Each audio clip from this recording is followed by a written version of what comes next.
Hello my dear students, welcome back to my YouTube channel. मेरे YouTube channel पर आप लोगों का बहुत बहुत स्वागत है। डियर स्टूडेंट्स, आज की क्लास में हम लोग कंप्यूटर का अध्ययन करेंगे और कंप्यूटर में हम लोगों ने पिछले 5 कक्षाओं में विभिन्न प्रकार के कंप्यूटर से रिलेटेड टर्म्स का अध्ययन कर लिया है। आज की क्लास में हम लोग कंप्यूटर के नेटवर्क के बारे में अध्ययन करेंगे। जैसा कि आप लोग सुनते हैं कि कंप्यूटर का विभिन्न प्रकार का नेटवर्क होता है, जैसे local area network, wide area network, metropolitan area network. ये सब क्या होता है, आज की क्लास में हम लोग यही सब देखेंगे और अध्ययन करेंगे। तो चलिए आइए देखा जाए कि कंप्यूटर के विभिन्न प्रकार के नेटवर्क क्या होते हैं। जैसे कि देखिए, आपको इमेज में दिख रहा है कि आज की क्लास का टॉपिक है कंप्यूटर का नेटवर्क, यानी कंप्यूटर के नेटवर्क को किस प्रकार से अध्ययन किया जाता है और कंप्यूटर का नेटवर्क होता क्या है। ठीक, देखिए इस प्रकार देखिए विभिन्न प्रकार के कंप्यूटर एक दूसरे से जुड़े हुए हैं। देखिए कैसे कैसे एक दूसरे से सब जुड़े हुए हैं। आज की क्लास का देखिए हम लोग क्या क्या देखना है कि कंप्यूटर की नेटवर्किंग क्या है, नेटवर्क क्या होता है, नेटवर्क कितने प्रकार के होते हैं और नेटवर्क की टोपोलॉजी क्या होती है ना। जैसे आप लोग सुनते होंगे, नहीं भी सुनते होंगे, तो आज मैं बताऊंगा कि विभिन्न प्रकार की नेटवर्क टोपोलॉजी होती है। देखिए जैसे यहाँ दिखा गया, नीचे इमेज में दिया है, इसको और देखिए क्लियर यहाँ पे आप लोग को मैं दिखा दे रहा हूँ। जैसे देखिए ये लोकल एरिया नेटवर्क, देखिए लैन, पैन यानी personal area network, MAN metropolitan area network, देखिए वीपीएन वर्चुअल प्राइवेट नेटवर्क, वैन वाइड एरिया नेटवर्क। ठीक है, जो हम लोग मोबाइल में इंटरनेट इस्तेमाल करते हैं वो इसी वाइड एरिया नेटवर्क का एक रूप है। ठीक है, देखिए फिर ये देखिए ये नेटवर्क की जो टोपोलॉजी है, देखिए इसमें विभिन्न प्रकार के देखिए डिवाइसेस जो हैं अलग अलग तरह के नेटवर्क टोपोलॉजी के अनुसार कनेक्टेड है। देखिए यहाँ पॉइंट टू पॉइंट है, यानी एक दूसरे से कनेक्टेड है। यहाँ देखिए एक दूसरे से बस के रूप में कनेक्टेड है, इसलिए इसका नाम बस टोपोलॉजी है। ये देखिए हाइब्रिड है, एक जिग जैग रूप में सब कनेक्टेड है। यहाँ देखिए एक दूसरे से स्टार के रूप में कनेक्टेड है। यहाँ देखिए मेश के रूप में कनेक्टेड है। यहाँ पे देखिए ट्री के रूप में कनेक्टेड है। यहाँ पे देखिए रिंग के रूप में कनेक्टेड है। तो ये क्या होता है, इन सब चीजों को हम लोग आज की क्लास में देखेंगे। ठीक है, तो ये आज का महत्वपूर्ण टॉपिक जो है आप लोगों को अच्छे से अध्ययन करना है और इससे एग्जाम में आपके क्वेश्चंस आते हैं। ठीक है, तो इसको आप लोग ध्यान पूर्वक अध्ययन करें। हाँ देखिए कंप्यूटर नेटवर्क। ठीक है, नेटवर्क का मतलब होता है कि जुड़ाव या जाल, है ना, यानी आपस में एक दूसरे से जुड़ना क्या कहलाता है, नेटवर्क कहलाता है। ठीक है, देखिए दो या दो से अधिक परस्पर जुड़े हुए कंप्यूटर या अन्य डिजिटल युक्तियां जो उन्हें जोड़ती हैं उस व्यवस्था को क्या कहा जाता है, नेटवर्क। ठीक, यानी विभिन्न प्रकार के डिवाइसेस का आपस में एक दूसरे से जुड़ना और उन डिवाइसेस को जोड़ने वाली जो व्यवस्था होती है उसी को कहा जाता है नेटवर्क। तो यहाँ पर हम कंप्यूटर से रिलेटेड जो भी डिवाइस होते हैं, चाहे लैपटॉप हो, चाहे कंप्यूटर हो, चाहे मोबाइल हो, ये जब एक दूसरे से आपस से जुड़ती हैं और सूचनाओं का आदान प्रदान होता है तब इस व्यवस्था को ही कहा जाता है कंप्यूटर नेटवर्क। देखिए ये जो प्रोसेस होता है मेनली 4 तरीके से होता है। सबसे पहले क्या होना चाहिए कि कोई मैसेज, कोई सूचना भेजने वाला एक व्यक्ति होना चाहिए और उस सूचना को भेजने के लिए कोई माध्यम होना चाहिए। ठीक है, और माध्यम के बाद फिर क्या होना चाहिए, कोई एक तरीका होना चाहिए, प्रोटोकॉल होना चाहिए जिसके तहत वो मैसेज भेजा जाता है। प्रोटोकॉल का मतलब होता है नियम या व्यवस्था। और लास्ट में क्या होना चाहिए, एक व्यक्ति होना चाहिए जो उस मैसेज को, उस सूचना को ग्रहण करे। ठीक है, तो इसी चीज को देखिए यहाँ इमेज के माध्यम से दिखाया गया है। 4 चीजों की आवश्यकता बताई गई है। देखिए 1 2 3 4। सबसे पहले क्या होना चाहिए, कोई प्रेषक होना चाहिए, यानी सेंडर, यानी मैसेज को क्रिएट करने वाला, भेजने वाला। ठीक है, सूचना को जारी करने वाला। फिर दूसरी चीज क्या होनी चाहिए, वो सूचना किस तरीके से जाएगी, किस माध्यम से जाएगी, वो माध्यम होना चाहिए। ठीक है, और तीसरी व्यवस्था या प्रोटोकॉल, वो किस नियम के तहत जाएगी, कि उसका तरीका कैसा होगा। ठीक है। और चौथी चीज क्या होगी, रिसीवर, यानी वह व्यक्ति मैसेज भेज रहा है तो उस मैसेज को प्राप्त करने के लिए भी कोई होना चाहिए। ठीक, ये 4 चीजें। अब देखिए, विभिन्न संचार माध्यमों द्वारा आपस में जुड़े 2 या अधिक स्वतंत्र कंप्यूटरों का समूह इसमें होता है। टेक्स्ट, ऑडियो तथा वीडियो डेटा को एक कंप्यूटर से दूसरे तक भेजने में इसका उपयोग किया जाता है। आपस में तार या बिना तार के कनेक्ट होने में यह सक्षम होता है। कुछ ऐसे नेटवर्क होते हैं जो तार से जुड़े होते हैं और कुछ ऐसे नेटवर्क होते हैं जो बिना तार के जुड़े होते हैं, जिनको वायरलेस कहा जाता है। तो इस समय अपने देश में या दुनिया में दोनों प्रकार के नेटवर्क का उपयोग किया जाता है, तार वाले भी और बेतार वाले भी। ठीक है, जो तार वाले नेटवर्क होते हैं उनको वायर्ड नेटवर्क कहा जाता है और जो बिना तार वाले होते हैं उनको वायरलेस कहा जाता है। ठीक, देखिए, नेटवर्क शब्द का अर्थ आपस में जाल द्वारा जुड़ा। ठीक, जैसे आप लोगों ने जाल देखा होगा ना, तो जाल देखिए एक दूसरे से कैसे उसके एक एक पॉइंट जुड़े होते हैं, तो उसी प्रकार से सूचनाओं का आदान प्रदान भी पूरे विश्व में एक दूसरे से कनेक्टेड है, जाल के रूप में बिछा हुआ है। और जब हम उस जाल से कनेक्ट होते हैं तो हमें वो सूचना मिल जाती है। ठीक, देख, नेटवर्क के लाभ, बेनिफिट्स ऑफ नेटवर्क। देखिए, इससे फायदा क्या होता है, विभिन्न कंप्यूटरों द्वारा सूचनाओं का आपस में आदान प्रदान होता है, यानी 2 कंप्यूटर या विभिन्न कंप्यूटर एक दूसरे को सूचना का आदान प्रदान करते हैं।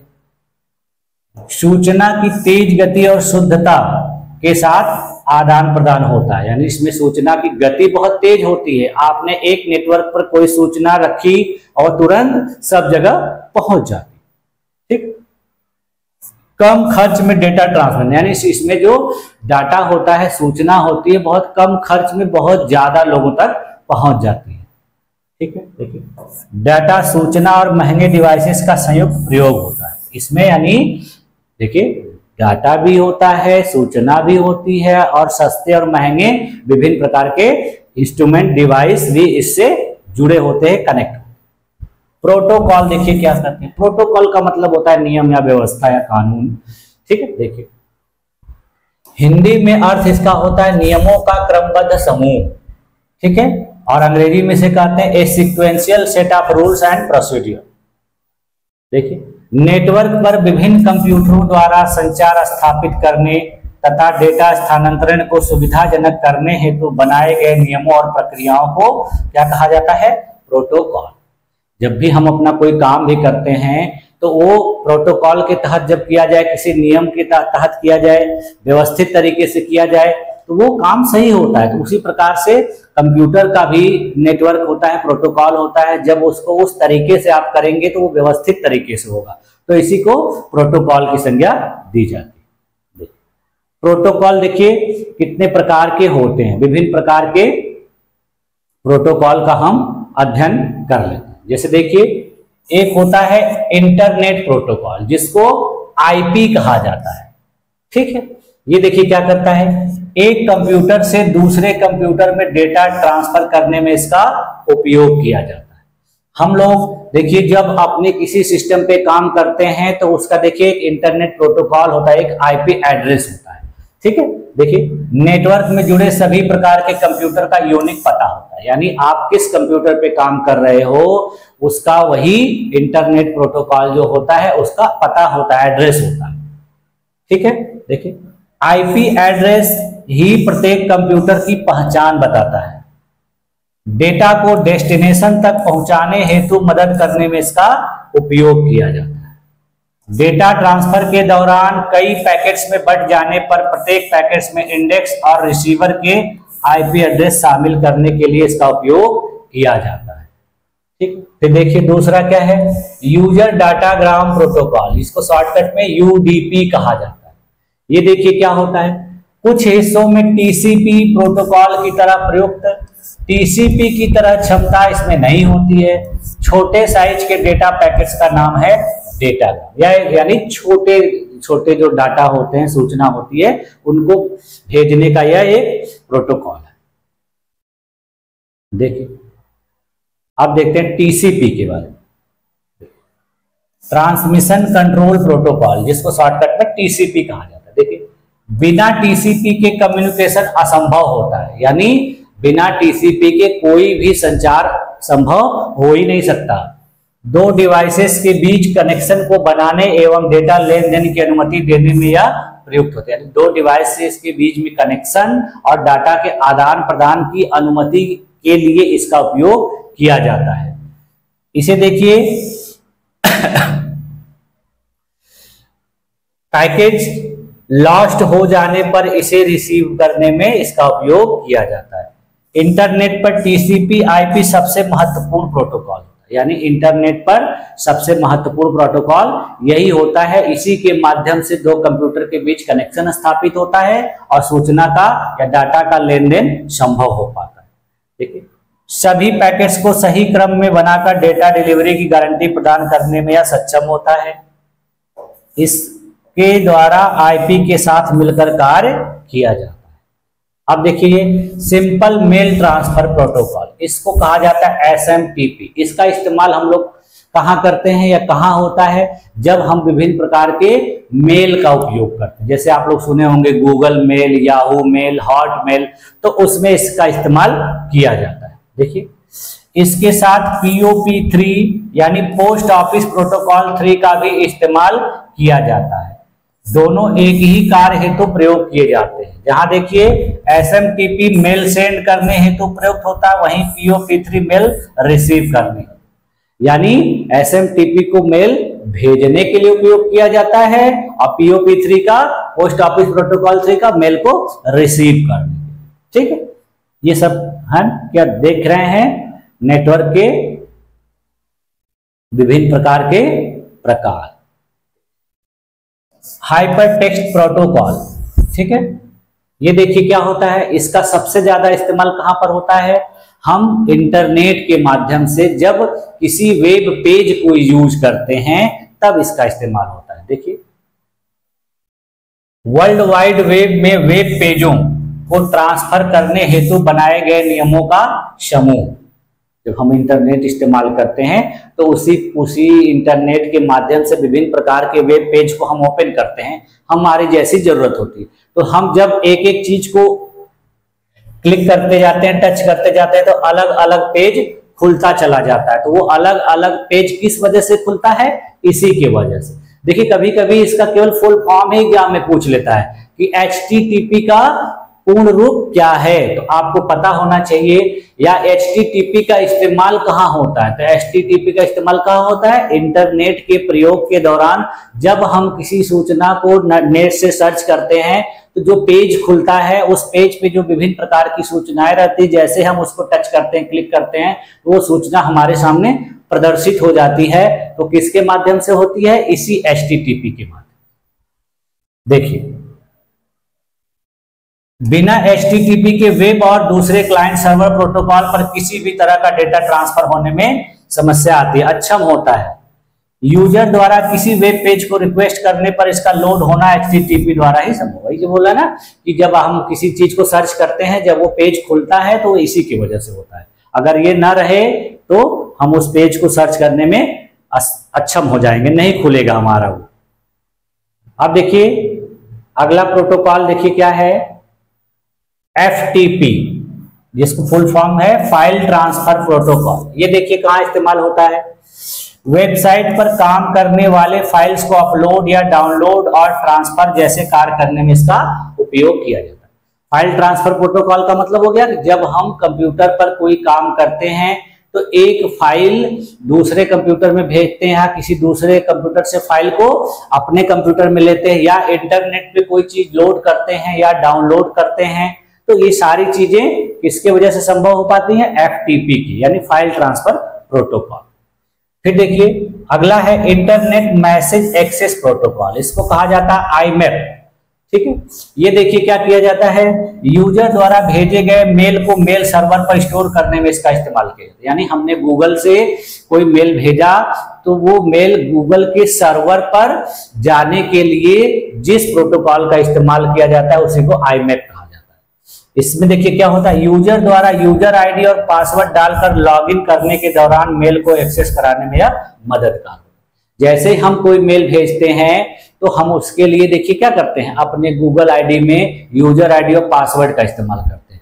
तो जब हम यूजर आईडी पासवर्ड का इस्तेमाल करके कोई मैसेज भेजते हैं तो सबसे पहले वो मैसेज कहाँ जाता है, सर्वर के पास, गूगल के पास। अब फिर गूगल वहां से फिर हम जिसको भेजना चाहते हैं वो उसको भेजता है। तो ये कैसे संभव हो पाता है, इसी IMAP की वजह से। देखिए अमेरिकी रक्षा विभाग द्वारा विकसित विश्व का पहला वाइड एरिया नेटवर्क ARPANET था, जिसका फुल फॉर्म देखिए क्या, advance research project agency network. Bharat में शिक्षा हेतु स्थापित वैनरनेट देखिए एजुकेशन एंड रिसर्च नेटवर्क है, ठीक है। अर्नेट की शुरुआत 1986 में इलेक्ट्रॉनिक विभाग DOE द्वारा भारत सरकार और UNDP की सहायता से की गई थी। यानी भारत में इसकी शुरुआत 1986 ईस्वी में की गई थी। किसकी सहायता से, भारत सरकार के इलेक्ट्रॉनिक विभाग और संयुक्त राष्ट्र विकास कार्यक्रम UNDP के दोनों लोगों के आपस में मेल से हुई। देखिए भारत के प्रत्येक जिले को जोड़ने वाला जो नेटवर्क है उसको कहा जाता है निकनेट, ठीक है। और नेशनल इंफॉर्मेटिक्स सेंटर नेटवर्क इसको जोड़ने का कार्य करता है, जिसके लिए हम लोग देखिए शॉर्टकट में लिखा रहता है NIC। जब कोई वेबसाइट ओपन करते हैं तो वहां क्या लिखा रहता है, NIC, नेशनल इंफॉर्मेटिक्स सेंटर, ठीक है। अंतरराष्ट्रीय स्तर पर बैंकों को जोड़ने वाला जो प्रोटोकॉल है उसका नाम क्या है, स्विफ्ट। देखिए society for world wide inter bank financial telecommunication, bank वाले इसका इस्तेमाल करते हैं। अब आइए और भी देख लेते हैं। देखिए ये क्या होता है, बैंडविड्थ क्या होता है, यानी हमारा जो डाटा ट्रांसफर होता है, जब हम कोई चीज लोड करते हैं, अपलोड करते हैं, तो उस पर देखिए बीच साइड में आप जब देखेंगे जहां अपलोड होता रहता है वहां पे उसका बैंडविड्थ दिखाता है। देखिए ये देखिए क्या है, डेटा संचरण के समय उपलब्ध उच्चतम और न्यूनतम आवृत्ति की सीमा रेंज क्या कहलाती है, हर्ट्ज कहलाती है। इसका माप हर्ट्ज में होता है। इसका नहीं मतलब कि जो डाटा है वो किस गति से ट्रांसफर हो रहा है। बैंडविड्थ अधिक होने पर डाटा संचरण की गति तीव्र, यानी बैंडविड्थ बहुत ज्यादा रहेगा, स्पीड ज्यादा रहेगी तो डाटा तेजी से ट्रांसफर होगा, और स्लो रहेगी तो कम होगा। फिर देखिए ब्रॉडबैंड, ये क्या होता है, देखिए वह संचार माध्यम जिसमें डेटा स्थानांतरण हेतु विशाल बैंडविड्थ वाला सिग्नल उपलब्ध होता है। यानी ब्रॉडबैंड क्या है, एक ढेर सारे बैंडविड्थ के समूह का एक मिश्रण है जिससे ज्यादा डाटा एक समय में स्थानांतरित हो सकता है। इसके लिए देखिए हमको अलग से कनेक्शन लेना पड़ता है विभिन्न कंपनियों का, जिसके मदद से हमारे डाटा की बैंडविड्थ बढ़ जाती है, हमारा डाटा ट्रांसफर बहुत तेजी से होने लगता है। देखिए इसमें स्थानांतरण गति बहुत तेज होती है।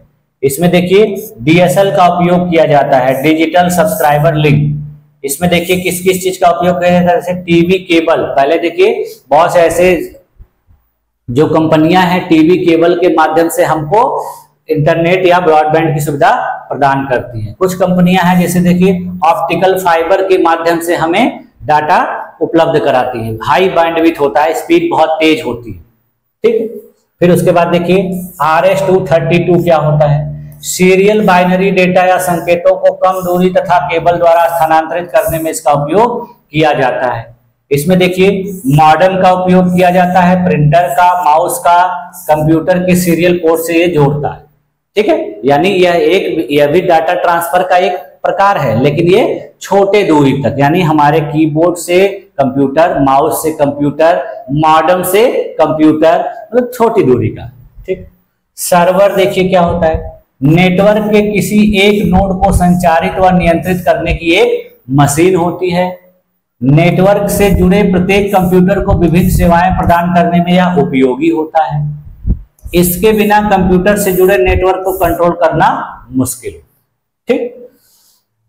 फिर देखिए नोड्स क्या होते हैं, देखिए नेटवर्क से जुड़े विभिन्न कंप्यूटरों का अंतिम बिंदु या टर्मिनल, यानी जितने भी नेटवर्क आपस में जुड़े होते हैं उनका सबसे जो अंतिम बिंदु होता है वही क्या कहलाता है, नोड्स होता है। सेंडर और रिसीवर दोनों का कार्य करने में यह सक्षम होता है, यानी सेंडर भी इससे काम करवाता है और रिसीवर भी करवाता है। बॉड देखिए क्या होता है, डेटा संचारण की गति को मापने की इकाई होती है। देखिए इसको बिट्स पर सेकंड में मापा जाता है। जब हम कोई चीज डाउनलोड करते हैं या अपलोड करते हैं तो उसमें उसकी स्पीड दिखाती है कि कितने बिट्स पर सेकंड की स्पीड से हमारा डाटा लोड या डाउनलोड हो रहा है। देखिए बेस बैंड क्या होता है, वह संचार माध्यम जिसमें डेटा स्थानांतरण हेतु तो कम बैंडविड्थ उपलब्ध हो। इसका अन्य नाम देखिए नैरो बैंड है। कंप्यूटर नेटवर्क ईथरनेट 1973 में निर्मित किया गया। ठीक, अब आते हैं संचार के माध्यम। देखिए यानी जो कम्युनिकेशन होता है वो किस किस माध्यम से होता है। देखिए एक होता है अनगाइडेड मीडिया या वायरलेस यानी वेब के माध्यम से। ठीक है, इसमें देखिए किस किस वेब का प्रयोग किया जाता है, माइक्रोवेव का, रेडियो वेव का, सैटेलाइट का, ब्लूटूथ का, इंफ्रारेड का। ठीक है, इनके माध्यम से हम डाटा का संचार करते हैं। दूसरा देखिए क्या होता है, गाइडेड मीडिया यार विद वायर, यानी एक होता है कि विभिन्न प्रकार की वेब के माध्यम से, तरंगों के माध्यम से, और दूसरा होता है तारों के माध्यम से। जब हम किसी डाटा को तार से जोड़ के एक दूसरे से ट्रांसफर करते हैं तो वो इसके अंतर्गत आता है। और जहां तार का उपयोग नहीं होता है, जैसे हम लोग देखिए ब्लूटूथ कनेक्ट कराते हैं तो उसमें वेब के माध्यम से होता है। किसी प्रकार का नेटवर्क हम इस्तेमाल करते हैं तो वो भी क्या होता है, वेब वाला होता है। ठीक है, देखिए इसमें ढेर सारा उदाहरण दिया गया है। अब देखिए ये तार किस प्रकार के होते हैं, देखिए युग्म तार, कोएक्सियल तार, है ना, इथरनेट केबल, ये सारी चीजों का इस्तेमाल डाटा ट्रांसफर के लिए किया जाता है। देखिए संचार माध्यम विभिन्न कंप्यूटिंग उपकरणों को जोड़ने हेतु एक चैनल के रूप में कार्य करने में सक्षम होता है ताकि वे एक दूसरे से बातचीत से संचार कर सके। अगला देखिए संचार का माध्यम देखिए क्या है, माइक्रोवेव होती है। ठीक है, इसकी गति देखिए क्या होती है, बहुत उच्च होती है, 300 मेगाहर्ट्ज या 300 गीगाहर्ट्ज तक इसकी स्पीड होती है। यह विद्युत चुंबकीय माध्यम से डाटा का ट्रांसफर करता है। देखिए इसमें 1 mm और 1 m के बीच की तरंग दैर्ध्य के साथ विद्युत चुंबकीय तरंग उपयोग की जाती है। इसमें ठोस माध्यम की आवश्यकता नहीं पड़ती है।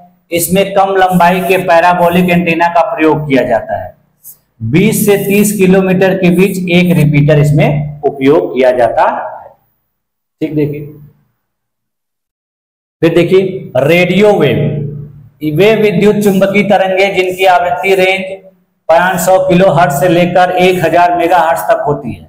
यह मानव निर्मित और प्राकृतिक दोनों रूप में उपलब्ध होती है। फिर देखिए सैटेलाइट या उपग्रह, इसका उपयोग देखिए कहां कहां किया जाता है, artificial satellite phone, TV, computer हेतु संचार उपलब्ध कराने में सक्षम होते हैं। यानी देखिए हम लोग जो फोन इस्तेमाल करते हैं, टीवी इस्तेमाल करते हैं, इन सब चीजों को ये नेटवर्क सैटेलाइट के माध्यम से प्रदान होता है। ठीक है, देखिए पृथ्वी की सतह से 36,000 किलोमीटर दूर इसको स्थापित किया गया रहता है। आसमान में देखिए विभिन्न प्रकार के सैटेलाइट स्थापित किए जाते हैं, जिसके वजह से एक कंपनी का नेटवर्क देखिए उस कंपनी के जितने यूजर होते हैं सबके पास मौजूद होता है। तो किसकी वजह से संभव हो पाता है, इसी सैटेलाइट नेटवर्क की वजह से।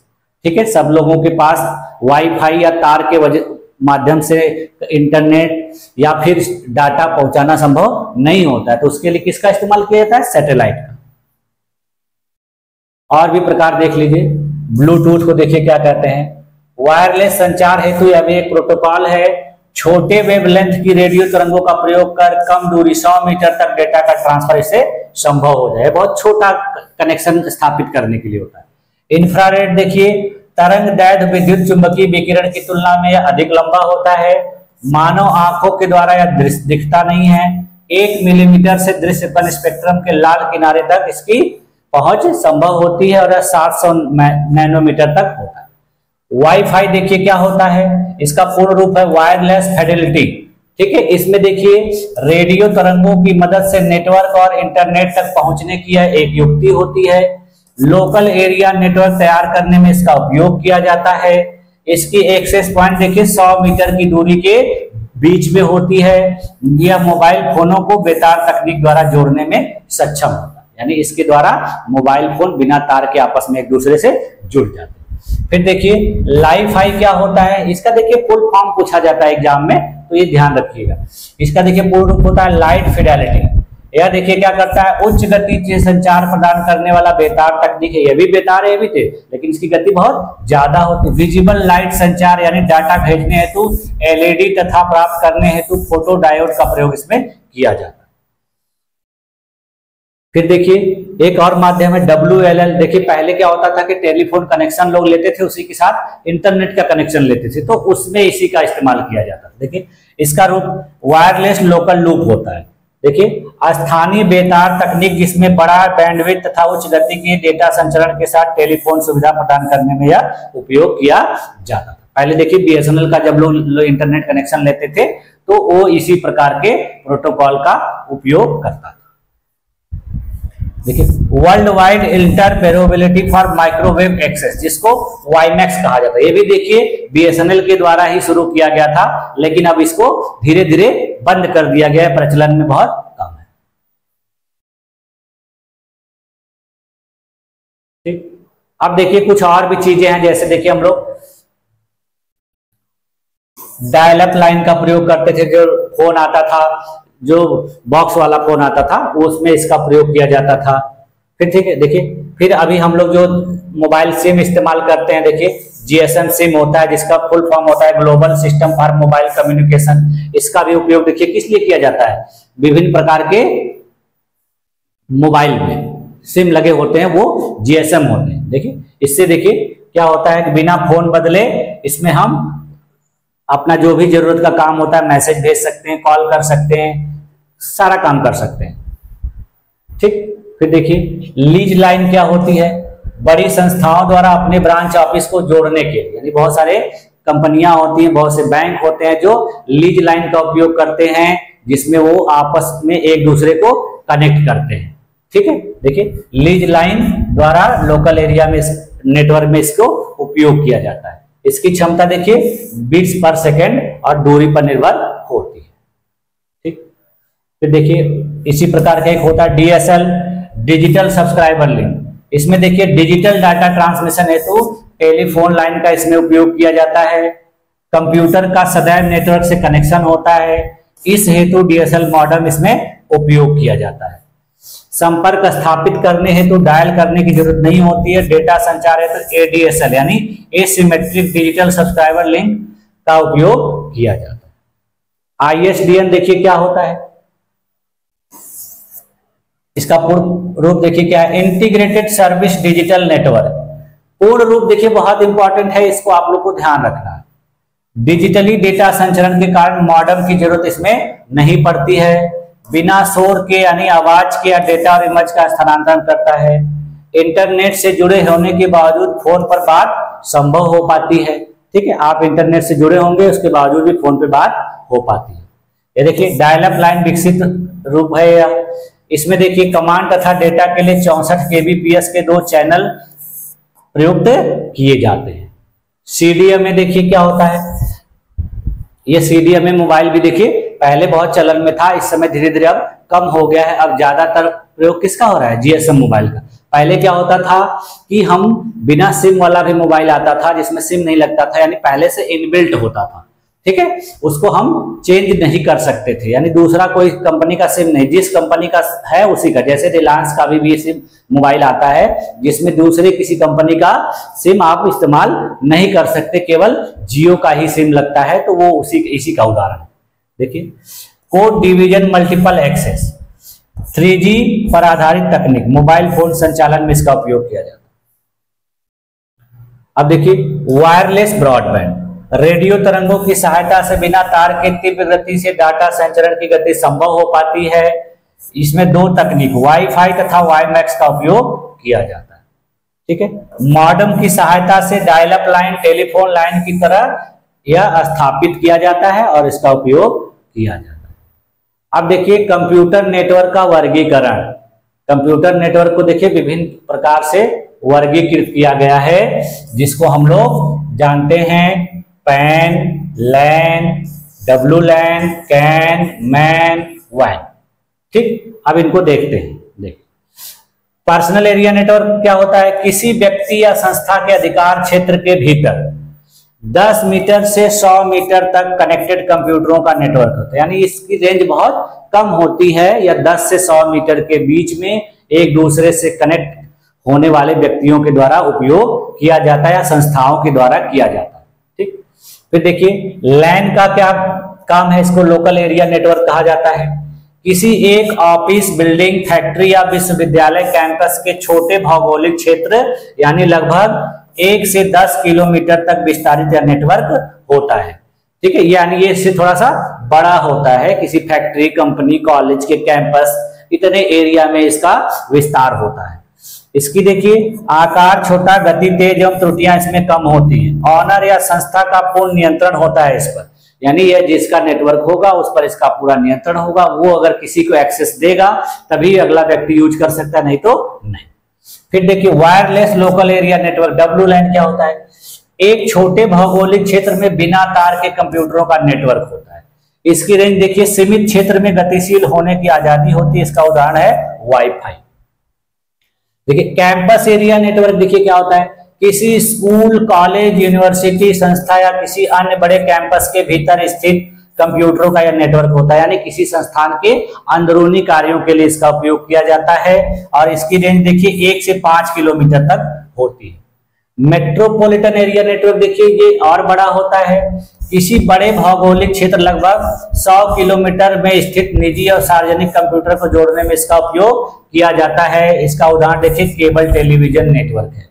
विभिन्न प्रकार के केबल नेटवर्क कंपनियां होती हैं जो शहरों में लोगों को केबल यानी विभिन्न प्रकार के चैनलों को देखने की सुविधा प्रदान करती हैं, वो इसी के उदाहरण। वाइड एरिया नेटवर्क देखिए, ये देखिए बहुत बड़े क्षेत्र में इस्तेमाल होता है, जिसको हम लोग इंटरनेट के माध्यम से जानते हैं। देखिए एक विस्तृत भौगोलिक क्षेत्र, कई देश, महाद्वीप या संपूर्ण विश्व में फैले कंप्यूटरों का यह नेटवर्क होता है। कंप्यूटरों को आपस में जुड़ाव हेतु टेलीफोन लाइन, प्रकाशित तंतु, कृत्रिम संचार उपग्रह इसमें उपयोग किया जाता है। इसकी गति कम होती है, त्रुटि की अधिक संभावना होती है, और इंटरनेट इसका उदाहरण है। ठीक है, इन सब में देखिए गति बहुत ज्यादा होती है क्योंकि ये अपना अपना कम रेंज का होता है इस पे, और इंटरनेट की देखिए बहुत सारे लोग इस पे जुड़े रहते हैं, इसलिए इसकी गति कम होती है। गति बढ़ती कब है? हमारे जो सर्विस प्रोवाइडर के स्पीड की वजह से, यानी हम जिस कंपनी का सर्विस इस्तेमाल करते हैं उस कंपनी के द्वारा प्रोवाइड की जा रही सर्विसेज की स्पीड अच्छी रहेगी तो हमको इंटरनेट की स्पीड भी अच्छी मिले। देखिए ये इसका उदाहरण है, देखिए इमेज के माध्यम। अब देखिए विभिन्न प्रकार की नेटवर्क टोपोलॉजी है। देखिए जो मैं आपको दिखा रहा था, इसमें देखिए विभिन्न प्रकार के जो डिवाइसेस हैं एक दूसरे से बस के रूप में करें। देखिए जैसे एक यहाँ ऐसे ऐसे है, तो आपस में एक दूसरे से एक मेन नेटवर्क होता है और उसी से बाकी सिस्टम कंप्यूटर कनेक्टेड होते हैं। ठीक है, यहाँ देखिए यहाँ पर एक मेन हब है, यानी एक यहाँ से सभी सिस्टम देखिए एक दूसरे से कनेक्ट है, और ऐसे देखने में लग रहा है कि ये स्टार के रूप में कनेक्टेड। उसी प्रकार देखिए यहाँ पर एक नेटवर्क मेन नेटवर्क है, उसी से अन्य कंप्यूटर नेटवर्क कनेक्टेड है, और ये देखिए रिंग के फॉर्मेट में। ठीक है, तो इसी को कहा जाता है रिंग टोपोलॉजी। ठीक है, देखिए यहां पर देखिए ये मेश के रूप में, देखिए यानी एक नेटवर्क ऐसे क्रॉस करके दूसरे के पास जा रहा है, फिर ये ऐसे क्रॉस करके यहां आ रहा है, फिर यहां से ऐसे ऐसे ऐसे ऐसे, तो इसी को कहा जाता है मेश्ड, यानी एक सभी नेटवर्क एक दूसरे से इंटरकनेक्टेड है। ठीक है, यहाँ देखिए एक दूसरे से इंटरकनेक्टेड नहीं थे, यहाँ मेन एक था और उससे सब कनेक्टेड थे। यहाँ देखिए इसमें क्या था कि सब एक दूसरे से बाहर, यानी एक से ये कनेक्टेड, इससे ये कनेक्टेड, इससे ये कनेक्टेड और ये से ऐसे था। इसमें देखिए सब एक दूसरे से इंटरकनेक्टेड है। ठीक है, यानी इसमें क्या होता है कि सब एक दूसरे को आपस में डाटा ट्रांसफर कर सकते हैं। इसमें ऐसा संभव नहीं है। इसमें क्या करेंगे, सब मेन जो सोर्स है वहां डाटा भेजेंगे, फिर वहां से यहां सबके पास जाएगा, और इसमें क्या है आपस में एक दूसरे से कर सकते। फिर देखिए ये देखिए और भी बड़ा नेटवर्क का प्रकार है, इसको कहा जाता है ट्री टोपोलॉजी। देखिए ये पेड़ के जैसा है, इसमें विभिन्न प्रकार के, देखिए एक मेन हो गया और ये इसकी ढेर सारी शाखाएं हो गई। ठीक है, देखिए विभिन्न प्रकार। ये होता है हाइब्रिड, ये सबसे ज्यादा बड़ा होता है। देखिए इसमें देखिए बहुत ढेर सारे कंप्यूटर एक दूसरे से कनेक्टेड है। ठीक है, इसमें इन सब का सम्मिलित रूप होता है, यानी इन सब में से कई को एक साथ सम्मिलित करके इसको बनाया जाता है। ठीक है, देखिए इसमें आपका स्टार टोपोलॉजी भी आ गया, रिंग टोपोलॉजी भी आ गया, बस टोपोलॉजी, तीनों को सम्मिलित कर दिया गया तो इसको हो गया हाइब्रिड। हाइब्रिड का मतलब ही आप जानते हैं कि दो से अधिक संयोजनों का प्रकार। ठीक, अब देखिए इन सब से देखिए लाभ क्या होता है। बस टोपोलॉजी में देखिए क्या होता है कि कम केबल की जरूरत पड़ती है, नया नोड जोड़ना आसान होता है, एक कंप्यूटर में त्रुटि होने पर पूरा नेटवर्क अप्रभावित हो जाता है इससे। यह बहुत ही सस्ता नेटवर्क है, केवल ट्रांसमिटेड डाटा को संभालने में सक्षम होता है क्योंकि डाटा हर एक नोड पर गमन करता है। हानि देखिए क्या होती है, केबल ट्रांसमिशन लाइन में त्रुटि होने पर सारा नेटवर्क प्रभावित होता है। प्रत्येक नोड को विशेष हार्डवेयर की जरूरत पड़ती है, एक बार में एक ही नोड डाटा संचारित करने में सक्षम होता है। रिंग टोपोलॉजी के देखिए फायदा क्या है, इसमें होस्ट या सेंट्रल हब की जरूरत नहीं होती। देखिए यहाँ कोई बीच में सेंट्रल हब की जरूरत नहीं पड़ रही है। कनेक्शन हेतु अपने पड़ोसी डिवाइस से कनेक्टेड, केबल में त्रुटि आने से दूसरे मार्ग द्वारा संचार संभव, यानी इसमें कोई केबल में प्रॉब्लम हो गई तो दूसरे माध्यम से भी संचार चलता रहेगा, कुशलतापूर्वक कार्य करने में सक्षम होता है। हानि देखिए क्या है, इसकी गति नेटवर्क में लगे कंप्यूटरों की संख्या और संरचना पर निर्भर करती है, यानी ढेर सारे कंप्यूटर रहेंगे तो इसकी स्पीड स्लो हो जाएगी। जैसे देखिए हम लोग जब वाईफाई कनेक्ट करते हैं किसी से तो ढेर सारे लोग जब कनेक्ट हो जाते हैं तो स्पीड क्या हो जाती है, स्लो हो जाती है। देखिए रिपीटर में त्रुटि होने पर पूरा नेटवर्क प्रभावित, संचालन में जटिल सॉफ्टवेयर की आवश्यकता पड़ती है। स्टार टोपोलॉजी का देखिए, नोड या केबल में त्रुटि से नेटवर्क का शेष हिस्सा अप्रभावित होता है, नया नोड जोड़ने से नेटवर्क अप्रभावित होता है।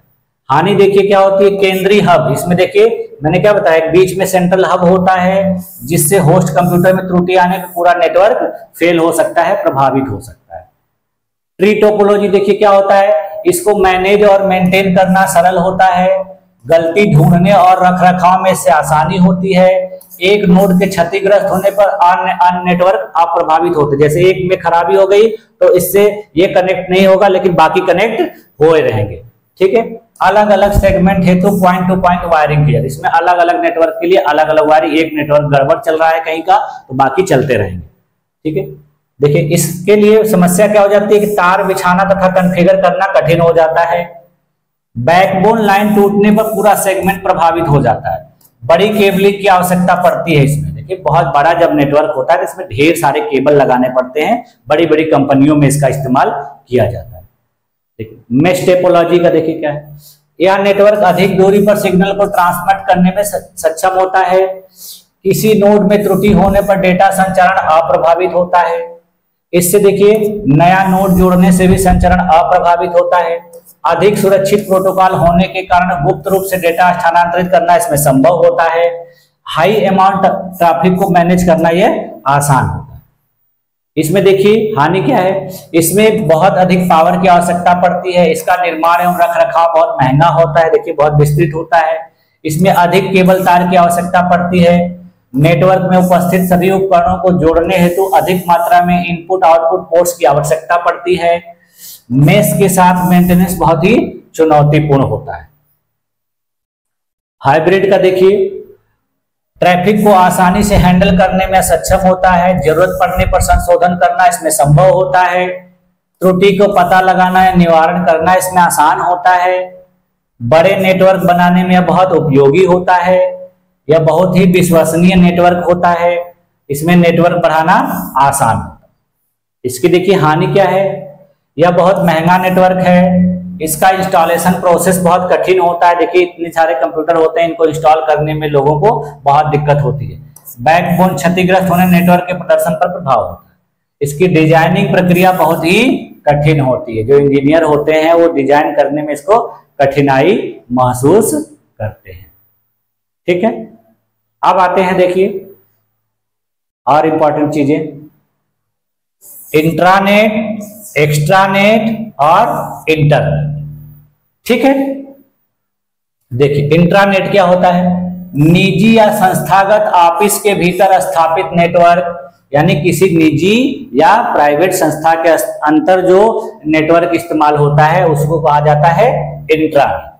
इसमें देखिए टीसीपी/आईपी, गेटवे, फायरवॉल या कोडिंग का प्रयोग कर अनधिकृत व्यक्ति को प्रयोग से वंचित रखा जाता है, यानी इसमें उसी संस्थान उसी ऑफिस के व्यक्ति उसको उपयोग कर पाते हैं जब उनको उसका यूजर आईडी पासवर्ड पता होता है, बाकी लोग इसका इस्तेमाल नहीं कर सकते।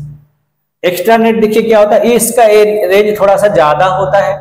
देखिए इंट्रानेट की तरह निजी या संस्थागत ऑफिस के भीतर संस्था के सदस्य व स्टाफ के अतिरिक्त अन्य यूजर्स को या उपयोग करने के लिए सक्षम होते हैं, यानी जो पर्सनल वाले होते हैं उनसे थोड़ा सा ज्यादा ये लिबरल होता है, कुछ अन्य लोगों को भी इसको यूज करने की अनुमति दी जाती है जब उनको इसका यूजर आईडी पासवर्ड बता दिया जाता है। देखिए एक ऐसे लोगों को बताया जाता है जो लोग उनके काम के होते हैं, जैसे देखिए किसी किसी कंपनी में कुछ बाहरी व्यापारी भी जुड़े होते हैं, तो उस कंपनी में जो नेटवर्क चलता रहता है जब वो उस कंपनी में आते हैं तो उस कंपनी का नेटवर्क इस्तेमाल करके अपना काम करते हैं और फिर जब वहां से चले जाते हैं तो नेटवर्क उनका डिस्कनेक्ट हो जाता है। देखिए इंटरनेट क्या होता है, देखिए दुनिया का बहुत बड़ा नेटवर्क जाल होता है, सभी कंप्यूटर ग्लोबल नेटवर्क के साथ कनेक्टेड होते हैं। इनका फुल फॉर्म देखिए क्या होता है, इंटरकनेक्टेड नेटवर्क, यानी इसको इंटरनेशनल नेटवर्क भी कहा जाता है। इन दोनों तीनों में देखिए अंतर क्या होता है, इंटरनेट, इंट्रानेट और एक्सटरनेट। इंटरनेट देखिए प्रत्येक व्यक्ति द्वारा इस्तेमाल किया जा सकता है, इसमें यूजर नेम और पासवर्ड की जरूरत नहीं पड़ती है, सिक्योरिटी यूजर डिवाइस पर निर्भर होता है, यह पब्लिक नेटवर्क है। इंट्रानेट देखिए क्या है, सिर्फ एक संस्था द्वारा इसका इस्तेमाल किया जाता है, इसमें देखिए यूजर नेम पासवर्ड की जरूरत पड़ती है, यह फायरवॉल पर निर्भर होता है, यह एक प्राइवेट नेटवर्क होता है। एक्स्ट्रानेट देखिए ये क्या होता है, एक से अधिक संस्था द्वारा यूजर नेम पासवर्ड की इसमें भी जरूरत पड़ती है, यह भी फायरवॉल पर निर्भर होता है, यह भी एक प्राइवेट नेटवर्क है। ठीक है, यानी दोनों प्राइवेट नेटवर्क है, बस इसकी रेंज में अंतर है, दोनों में पासवर्ड यूज किया जाता है, फायरवॉल इस्तेमाल किया जाता है। ये क्या है, बिना इंटरनेट पासवर्ड का होता है, पब्लिक नेटवर्क होता है, इसमें फायरवॉल नहीं इस्तेमाल किया जाता। ठीक, अब देखिए इसी अब इंटरनेट देखिए क्या है, इंटरनेशनल नेटवर्किंग इसका शॉर्टकट है, नेटवर्कों का नेटवर्क भी इसे कहा जाता है। विश्व का सबसे बड़ा नेटवर्क होता है, या जो व्यक्तिगत, सार्वजनिक, शैक्षिक, व्यापारिक तथा सरकारी नेटवर्कों को आपस में जोड़ने में उपयोग किया जाता है। यह विश्वव्यापी जाल के रूप में होता है, समान प्रोटोकॉल को अनुसरण कर एक दूसरे से संपर्क स्थापित करने में इसका उपयोग किया जाता है। यह अंग्रेजी के शब्द इंटरनेट तथा हिंदी के शब्द अंतरजाल का रूप है। इसमें देखिए क्या क्या किया जाता है, इसमें data, text, graph, image, audio, video, documents को पलक झपकते ही एक कंप्यूटर से दूसरे कंप्यूटर में शेयर कर दिया जाता है। ठीक है,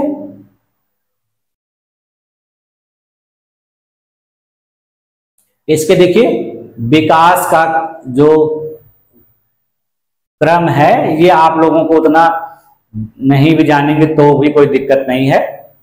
ठीक है, देखिए इसकी शुरुआत देखिए 1960 में हुई थी, अमेरिका के रक्षा विभाग के द्वारा ARPANET के माध्यम से।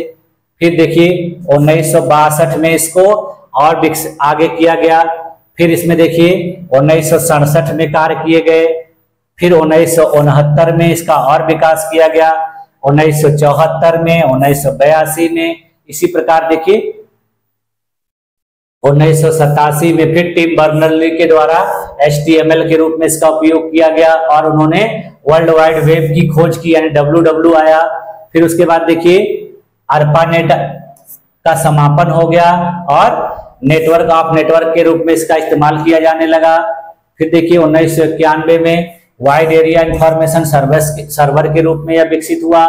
फिर 1992 में इसके माध्यम से देखिए ऑडियो वीडियो भी भेजा जाना संभव हो गया।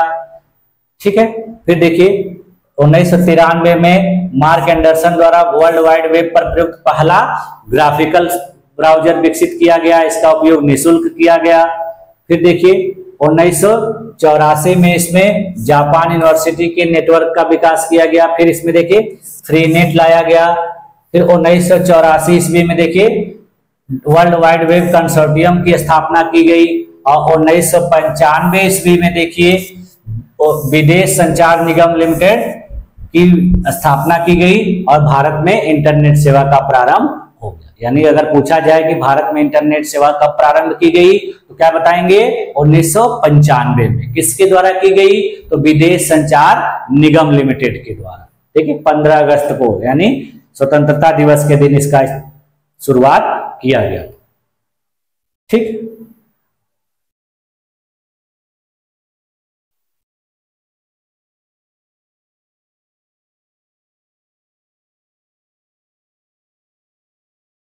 भारत सरकार द्वारा स्थापित कंप्यूटर नेटवर्क। देखिए अपने देश के द्वारा राष्ट्रीय ज्ञान संजाल नेशनल नॉलेज नेटवर्क और एजुकेशनल रिसर्च नेटवर्क दो प्रकार के नेटवर्कों को स्थापित किया गया। यह देखिए राज्य वाइड एरिया नेटवर्क है और यह नेशनल यानी राष्ट्रीय नेटवर्क है। ठीक है, देखिए इसको देखिए भारत सरकार द्वारा ई गवर्नेंस प्लान के तहत राज्यों और केंद्र शासित प्रदेशों के मुख्यालय से ब्लॉक स्तर तक उच्च गति क्षमता को जोड़ने वाला नेटवर्क होता है। यह शैक्षणिक व ज्ञान आधारित संस्थाओं को 1 Gbps से अधिक संचार माध्यमों द्वारा आपस में जोड़ता है। भारत सरकार द्वारा स्थापित प्रमुख शैक्षिक और अनुसंधान संस्थाओं को आपस में जोड़ने वाला नेटवर्क होता है। यह नेशनल इंफॉर्मेटिक्स सेंटर के द्वारा विकसित किया गया। ठीक, अब देखिए इंटरनेट का उपयोग तो मैंने बता ही दिया आपको, बहुत सारा इसका उपयोग है। देखिए email, telnet, remote login, video conferencing, instant messaging, news group, chatting, online banking, ठीक है, social networking website, research education, e commerce, entertainment, internet telephone, Usenet. ठीक है, फिर देखिए e business, cashless transaction, e governance, इन सारी चीजों में इसका इस्तेमाल किया जाता है। ये मैंने आप लोगों को बता ही दिया। भारत में 1995 में इंटरनेट की शुरुआत की गई। तो आज की क्लास में हम लोगों ने देखिए विभिन्न प्रकार के नेटवर्क के प्रकार, विभिन्न प्रकार के नेटवर्क की टोपोलॉजी, विभिन्न प्रकार के नेटवर्क के प्रोटोकॉल, इनका पूर्ण रूप, इनके लाभ हानि, इन सारी चीजों का अध्ययन किया। अब आज की क्लास में हम लोग इतना ही रखते हैं और नेक्स्ट क्लास में हम लोग इसके आगे की चीजें को देखेंगे, जैसे ईमेल, वेब ब्राउजर, है ना, सर्च इंजन, कंप्यूटर सिक्योरिटी यानी जिसको हम लोग विभिन्न प्रकार के एंटीवायरस सॉफ्टवेयर का इस्तेमाल करते हैं। इन सारी चीजों को आगे की क्लासेस में देखेंगे। तो आज की क्लास में मेरे साथ इतने देर तक बने रहने के लिए आप लोगों का बहुत बहुत धन्यवाद। मिलते हैं नेक्स्ट क्लास। Thank you.